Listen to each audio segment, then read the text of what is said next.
It has the highest COVID-19 mortality rate in Asia, hovering at around 8 to 9%. Indonesia also has the most number of coronavirus deaths in the region, second only to China. More than 1,000 people have died so far from the disease, according to official figures, with infection cases surpassing the 17,000 mark.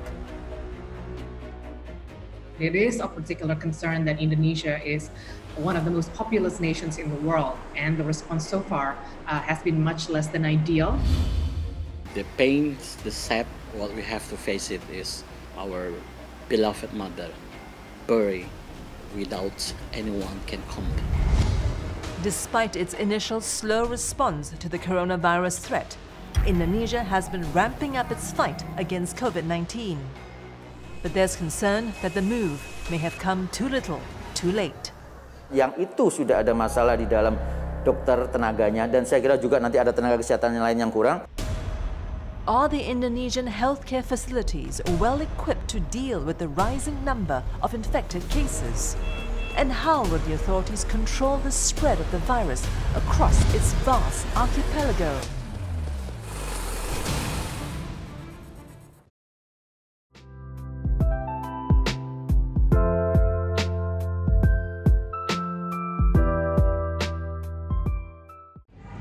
Halo guys,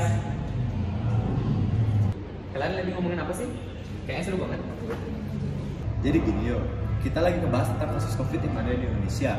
Menurut info yang aku dapat nih, perkembangan kasus di Indonesia mengalami pertambahan 802 kasus per 23 Oktober 2021. Jumlah ini meningkat daripada kasus kemarin yang berjumlah 760 kasus. Jadi nih, jika kita hitung secara menyeluruh, total kasus COVID di Indonesia sekarang sudah mencapai di angka 4.239.000 kasus. Wah, banyak banget ya kasus COVID yang ada di Indonesia. Kira-kira Wir, bagaimana sih caranya kita agar tahu bahwa orang-orang itu terjangkit COVID-19? Kita dapat mengetahui orang yang didiagnosis COVID-19 melalui beberapa tes yo. Ada rapid test dan swab PCR. Tes ini sangat penting kita lakukan di masa pandemi seperti saat ini yo. Apa sih rapid test dan swab PCR itu Wir? Dan kenapa swab itu sangat penting di masa pandemi seperti ini? Gini yo, rapid test adalah tes yang berguna untuk mendiagnosis apakah seseorang terjangkit COVID-19 atau tidak. Akurasi hasil dari tes ini mencapai 90% loh yo. Waktu untuk mengetahui hasil tes ini juga terbilang cukup cepat. Kita hanya memerlukan waktu sekitar 30-60 menit saja. Rapid test saat ini memiliki dua macam. Ada yang bisa mendeteksi antigen dan ada yang bisa mendeteksi antibodi. Namun, rapid test antibodi ini tidak dapat mendeteksi virus pada awal sakit, sehingga bila hasil pemeriksaan negatif, kita harus melakukan tes pada hari ke-7 sampai ke-14 untuk memastikan apakah kita terjangkit virus atau benar-benar bersih dari virus. Sedangkan swab PCR pada dasarnya sama dengan rapid test, yaitu berguna untuk mendiagnosis apakah orang terjangkit COVID-19 atau tidak. Namun, bila dibandingkan dengan rapid test, pemeriksaan swab PCR ini memiliki persentase yang lebih akurat dibanding dengan rapid test. Keakuratan ini diikuti dengan kerumitan pengambilan sampel, harga alat yang lebih tinggi, dan proses untuk mengetahui hasilnya yang lebih lama. Di masa pandemi ini, swab test ini menjadi penting karena merupakan syarat bagi masyarakat untuk dapat melakukan beberapa aktivitas seperti melakukan perjalanan keluar kota, dan bagi mahasiswa, swab test ini diperlukan sebagai syarat untuk melakukan kegiatan dalam kelas. Yo. Oh, gitu ya Wir? Guys, aku nemu berita tentang tes swab nih. Kalian udah pernah lihat belum?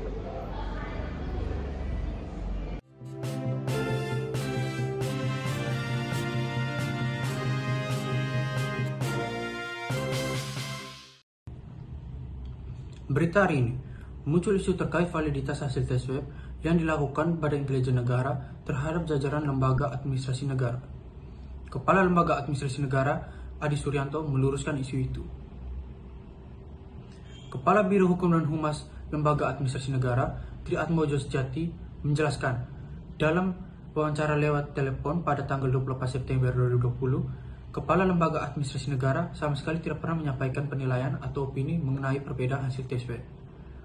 Karena hal tersebut bukan merupakan ranah kewenangan dan kompetensi Lembaga Administrasi Negara. Sekian berita acara pada hari ini. Dari berita ini, menurut kalian apa sih faktor penyebab isu ini bisa terjadi? Dilansir dari Kompas.com, Deputi ke-7 BIN Wawan Hari Purwanto mengatakan BIN menggunakan 2 alat RT-PCR jenis Qiagen dari Jerman dan Thermo Scientific dari Amerika. Saat melakukan tes swab, Wawan menyebut alat itu sudah melewati proses sertifikasi oleh lembaga internasional dan dinyatakan layak sesuai standar. Dalam melakukan proses uji spesimen, laboratorium BIN menggunakan 2 jenis mesin RT-PCR, yakni yang pertama, 1 jenis Qiagen dari Jerman dan jenis Thermo Scientific dari Amerika Serikat, dan memiliki sertifikat lab BSL-2 yang telah didesain mengikuti standar protokol laboratorium. Telah dilakukan proses sertifikasi oleh lembaga sertifikasi internasional World Biohazard dari Singapura, yang serta melakukan kerjasama dengan LBM Eijkman untuk standar hasil sehingga layak digunakan untuk analisis RT-PCR yang sesuai standar. Selain itu, BIN menerapkan ambang batas standar hasil PCR tes lebih tinggi dibanding institusi lainnya.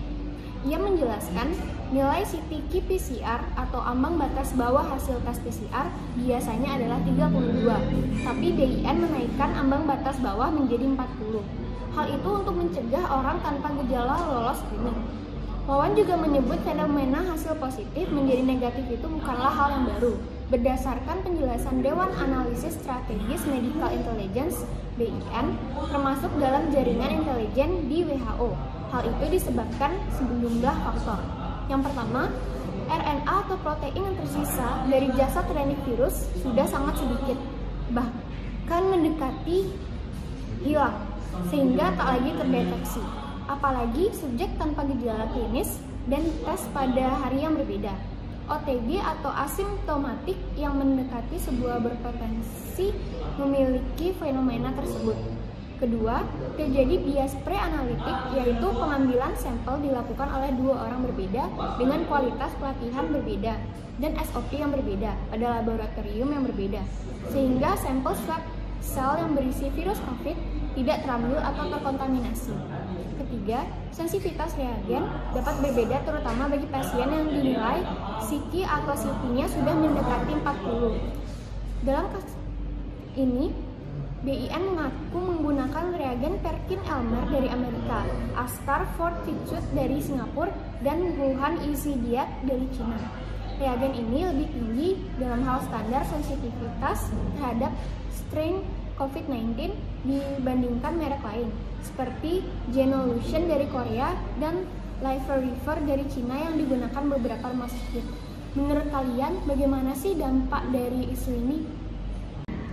Jadi, dampak dari isu tersebut adalah, sebagai badan yang dipandang oleh masyarakat banyak, hal itu cukup berdampak besar terhadap masyarakat banyak dikarenakan swab PCR atau tes antigen sangat penting dilakukan agar tetap dapat menjaga kesehatan masyarakat sekitar. Kita juga sebagai masyarakat Indonesia tidak seharusnya meremehkan pentingnya tes antigen ataupun swab PCR. Dikarenakan, jika kita meremehkan hal ini, sama saja kita berarti menyebarkan penyakit COVID-19 kepada banyak orang ataupun keluarga kita sendiri. Menurut kalian, apakah ada solusi dari isu ini?